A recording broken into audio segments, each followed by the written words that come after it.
Welcome everyone to my new series, Game Character Profile, or GCP, where we take a look at video game characters that are either iconic, popular, or infamous, and learn more about them. This series is about the in-depth look into video game characters, learning their origins, history, in-game purpose, and even things that you might not have known. From their debut into the video gaming world to their eventual decline into obscurity, let's take a look at iconic characters that has shaken the world with their presence. Today, we'll be looking at Mega Man, the Blue Bomber. In 1987, Capcom began to look for a way to make their own mascot character. After making Street Fighter, they made a focus on the home console, something of a first for Capcom at the time. Capcom usually had their focus on arcade games, with Street Fighter being their most popular one. Capcom then enlisted a team of only 6 people to come up with a new franchise that was purely based for the home console. In doing this, they had Keiji Inafune switch out from the Street Fighter project and become the artist and concept design for the 6-man team. Mega Man, in all honesty, was not purely created by Inafune Sensei, but was actually a concept of his then mentor Akira Kitamura. It was she who actually came up with the design, and Inafune Sensei merely helped finish the design in his concept art. In fact, Inafune Sensei claims that most of the characters in Mega Man were already half done, having Elect Man and Bomb Man being his own originally designed robot masters. He took the design from American comics, basing Elect Man off a superhero that I have not yet identified. Inafune Sensei has recalled that since the team was so small, the work for the game was actually very taxing. The hard work had to be split so that everyone in the team did more than just one thing. For example, Inafune Sensei had to do all the designing and illustrating for nearly all the characters and enemies. He has stated that there wasn't a person who specialized in one of anything back in the day, so they all had to do different things due to how few they were. Mega Man in design was actually influenced by Osamu Tezuka's Astro Boy, a similar character with a lot in common with Mega Man in terms of abilities. The reason why he was blue was due to the fact that the NES had only 56 color palettes that could be used. The color blue had the most shades in the console, and the expanded selection was used to enhance Mega Man's detail. Now, as said before, Inafune Sensei didn't come up with the design for Mega Man alone. In fact, Roll, Dr. Light, Cutman, Iceman, Fireman, and Gutsman were actually all in the process of being made. Aside from the enemies, Elect Man was truly his first character created originally in the Mega Man series. And Bomb Man being the only other character left, I still have not found where Inafune based his design for him. But fun fact, Bomb Man in Japan was also known as Bomberman. But since the original Bomberman was made by the then great company of Konami in 1983, I really can't say they have anything in common except for chucking bombs. The team decided to use anime elements for the game's animation. The gun Mega Man used was actually his hand transform, and this made for a perfect blend of animation and gaming at the time. The score music was done by Monami Matsume, who composed the music, created the sound effects, and programmed the data in 3 months using a sound driver programmed by Yoshihiro Sakaguchi. The music notes were translated one by one into the computer language. The challenge was the creative limit of 3 notes available at one time, and if she could not write music, she was creating the sound effects instead. Now, we all know Rockman is Mega Man's original Japanese name, and this name spawned from the music motif that they were following, which gave way for the name Rockman and his sister Roll, respectively Rock and Roll. The name was actually in debate, where Mighty Kid, Knuckle Kid, and Rainbow Man were possible choices. Capcom's then senior vice president, Joseph Morisi, claimed the name Rockman was, quote, a horrible title, and changed it to Mega Man for the US release of the game. They liked it enough for it to stay that way, but to be honest,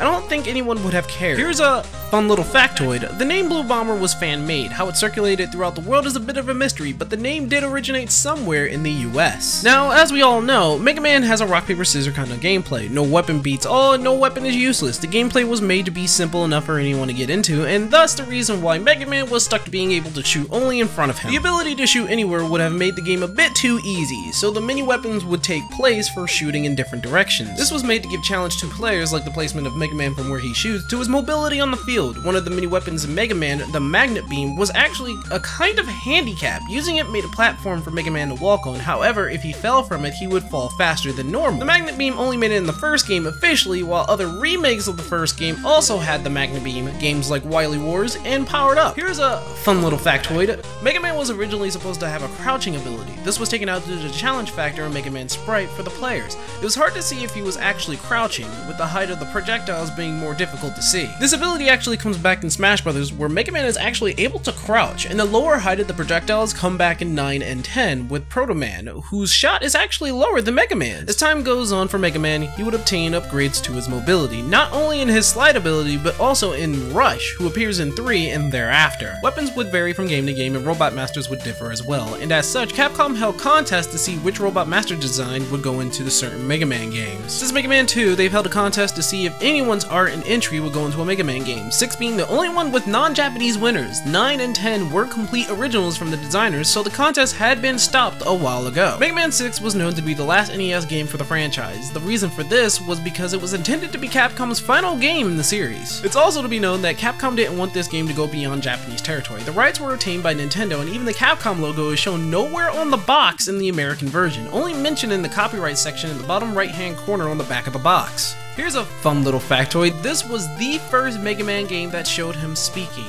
Isn't that a bit strange? After about 5 years after the Game Boy Advance version of Mega Man and Bass, Mega Man will come out with his last 2 games, starting with 9 in 2008 and 10 in 2009. They wanted to make a game in homage to the franchise dating back to Mega Man 2, with no sliding from 3 or charge shot from 4. The players would have to navigate the levels just like in old times and utilize the weapons to the best of their ability. The trick here is if you wanted the Mega Man with the charge shot or the slide, you'd have to play as Proto Man, who has the ability straight from 3 and 4. Fun little factoid here is the Robo-Enza virus from 10 could have been the precursor for the Maverick virus in the X series, though nothing proves that to be currently true. The most recent of Mega Man's life is his involvement in Super Smash Bros. His moves are based on his most popular abilities of the past, one being the broken as hell Metal Blade and another being the close combat Slash Claw. Though most of his abilities were made to suit the game, many of them are seen as favorites to many players from the past. He even has more abilities in his custom sets. Another fun little factoid here is this is his second time fighting alongside Pac-Man. The first time was when he was a fighter in Street Fighter Cross Tekken, and though his form was different, it was a legit Mega Man character, though one from the embarrassing box art. So we now know of his major marks in history. Some bits I did gloss over, like the evolution of the Robot Masters and how the levels changed throughout the years. But now to get down to the nitty-gritty. The story of the Blue Bomber begins with the hope of a man in his dream to bring robots and humans together. Dr. Thomas Light and Dr. Albert Wily were 2 of the world's greatest scientists in the field of robotics. They both built the prototype for all modern robots, Blues. Blues is the first robot to have human-like behavior and could think at a near-human level. His human-like body was the base for most modern robots and of course had fighting capabilities. His only downside was his fragile body and a faulty energy source. While Dr. Light was talking to a colleague, Blues overheard his faulty energy problem and how it would need to be changed. He felt troubled by this, for he mistakenly heard Light say that he would need to change his personality, although this was Light actually trying to say he would never do such a thing. This caused Blues to run away and give Dr. Light one of the biggest regrets in his life. After some time of grief and searching, Light moved on by surprising words of comfort from Dr. Wily. He created Rock as his new lab assistant and a companion for him, Roll, who was to be the housekeeper. Both were made nearly at the same time, so as to have each other's company. This was so to make sure that neither one would ever feel lonely. The models of all 3 were made after that of children, possibly due to the fact that he had none of his own, but Rock and Roll filled the void as human-like robots that were capable of learning, a hidden feature that also made Blues incredibly special. So it would seem that Rock and Roll inherited this, and so did many modern robots of that time. His recognition as the father of modern robotics drove Wily over the edge, however. His jealousy for Light gave way for his scheme to take over the 6 showcase robots and try to rule over the city. Rock at the time had learned much of human society, and through Dr. Light's raising, he found himself volunteering to be built into a battle robot, so to stop his fellow Ken and end Wily's plan. Here's another fun little factoid. Mega Man seems to hold a begrudgingly low tolerance to violence and would rather not fight at all. After his first taste of battle, he was scared of the power he held and wished to end the battles as fast as possible without killing his Ken. These actions are hinted in the Archie comics, Mega Man Powered Up, and even the crappily voiced Mega Man 8. The only times he showed his dark side were his first encounter with Wily Robot Masters in the comics and the American ending in Mega Man 7. The exploits of Mega Man branched off into different yet similar directions in the comics and would encounter an even larger adventure in the comics than that of the video game franchise. One example of this is his encounter with the Blue Blur himself, Sonic the Hedgehog. His adventures in the comics are quite upscaled. He goes through time and space, battles a worldwide blackout, learns that robots can actually fall in love, Cutman loving Roll, and even learns to trust his older brother Blues, whose name right now is solely Breakman. There is even a hint into knowing how Mega Man X came to be through not only Dr. Light, but through the original Mega Man as well. Only time will tell, however. So, I know I didn't get to everything, like Mega Man being in Marvel vs. Capcom, or his spin-off games in the Game Boy and Game Gear, or the fact that robots in the video game and Archie comic universe started to gain souls.